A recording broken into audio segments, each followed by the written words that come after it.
मुझे नहीं जाना वापस घर में। बहू नहीं नौकरानी समझते हैं वो लोग मुझे। पूरे दिन काम काम और बस काम। कह दूंगी अमन से कि मैं अलग घर में रहना मंजूर है तो आ जाए लेने, नहीं तो मैं नहीं आने वाली वापस। गुस्से में तमतमाती और रुआंसी सी होकर निकिता ने कहा तो माँ मनोरमा जी आश्चर्य से उसे देखने लगी और निकिता को अपने पास बिठाकर पानी पिलाया और कहने लगी, क्यों परेशान हो रही है निक्कू? हम है ना तेरे साथ। तुझे कोई परेशानी होगी तो हम रहने देंगे क्या अपनी बिटिया को वहां? लेकिन ये तो बता बेटा, हुआ क्या है जो इस तरीके से तू ससुराल से चली आई?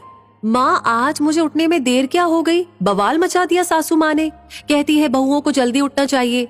अब मैं अपनी नींद सो भी नहीं सकती क्या? नाश्ता तो खुद बना लेती है लेकिन खाने में जरा भी हेल्प नहीं करती।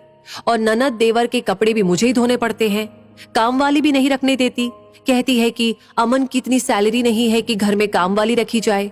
हम दोनों मिलकर कर सकते हैं जब काम, तो काम वाली की जरूरत क्या है? अमन की सारी सैलरी घर के सामानों और उनके बहन भाइयों के खर्चे में चली जाती है। हमारे लिए कुछ भी नहीं बचता माँ। क्या है मेरा फ्यूचर उस घर में? वैसे मुझे अमन से कोई शिकायत नहीं है, लेकिन अगर वो अपने परिवार के साथ रहेंगे तो मैं नहीं रह सकती माँ। मैं नौकरी कर लूंगी और अपनी मर्जी से अपना जीवन जीऊंगी। बस सोच लिया मैंने। निकिता का चेहरा गुस्से से लाल हो रहा था। मनोरमा जी ने चाय बनाई, निकिता को कुछ खिलाया और जब वो शांत हो गई तो कहने लगी, देख निकिता, एक लड़की की शादी सिर्फ पति से नहीं होती, पूरे परिवार से होती है। मैं भी तेरी तरह जब इस घर में आई थी तो तेरे चाचा और बुआ छोटे छोटे मिले थे मुझको। तेरे दादा दादी दोनों का देहांत एक रोड एक्सीडेंट पे हो गया था। बच्चों की तरह लालन पालन किया मैंने उन दोनों का, भाभी नहीं माँ बनकर। और तू जानती है, आज भी जान छिड़कते हैं वो लोग। तेरे पापा के साथ कंधे से कंधा मिलाकर इस घर को संभाला।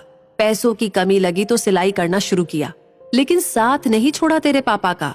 तुम दोनों भाई बहन के जन्म के बाद जिम्मेदारियां और भी बढ़ गई, लेकिन हम हताश नहीं हुए।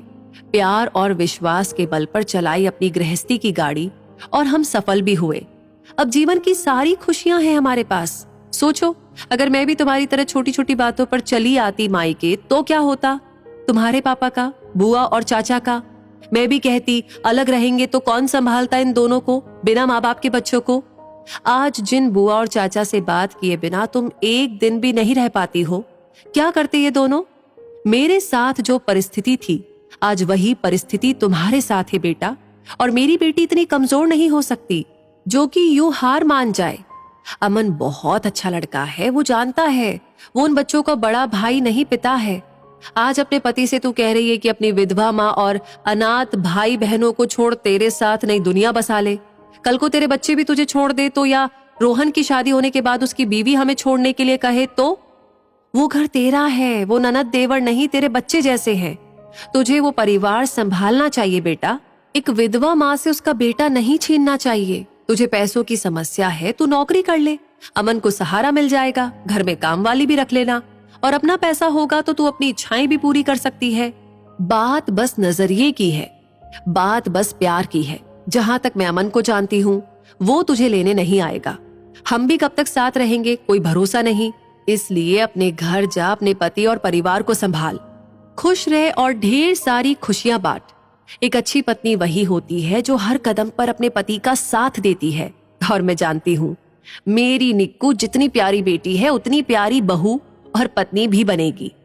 मनोरमा जी की सकारात्मकता से भरी बातें सुनकर निकिता अपनी माँ की गोद में सर रखकर लेटी रही और थोड़ी देर के बाद बोली, माँ मैं अब जा रही हूँ, मार्केट का बोलकर आई थी, ज्यादा देर हो गई तो सब लोग परेशान हो जाएंगे। मनोरमा जी ने अपनी बेटी को प्यार से विदा किया और जीवन का बहुत बड़ा संदेश देकर एक टूटता रिश्ता बचा लिया। दोस्तों, इस कहानी के बारे में आप क्या सोच रहे हैं? प्लीज कमेंट सेक्शन में हम सबके साथ शेयर करें। लाइक कर दिया है ऑलरेडी तो इस कहानी को बाकी सबको भेजना ना भूलें। और हमेशा ऐसे वीडियोस आपको मिलते रहे उसके लिए हमारे पेज को फॉलो कीजिए। मिलेंगे जल्दी ही, तब तक के लिए धन्यवाद।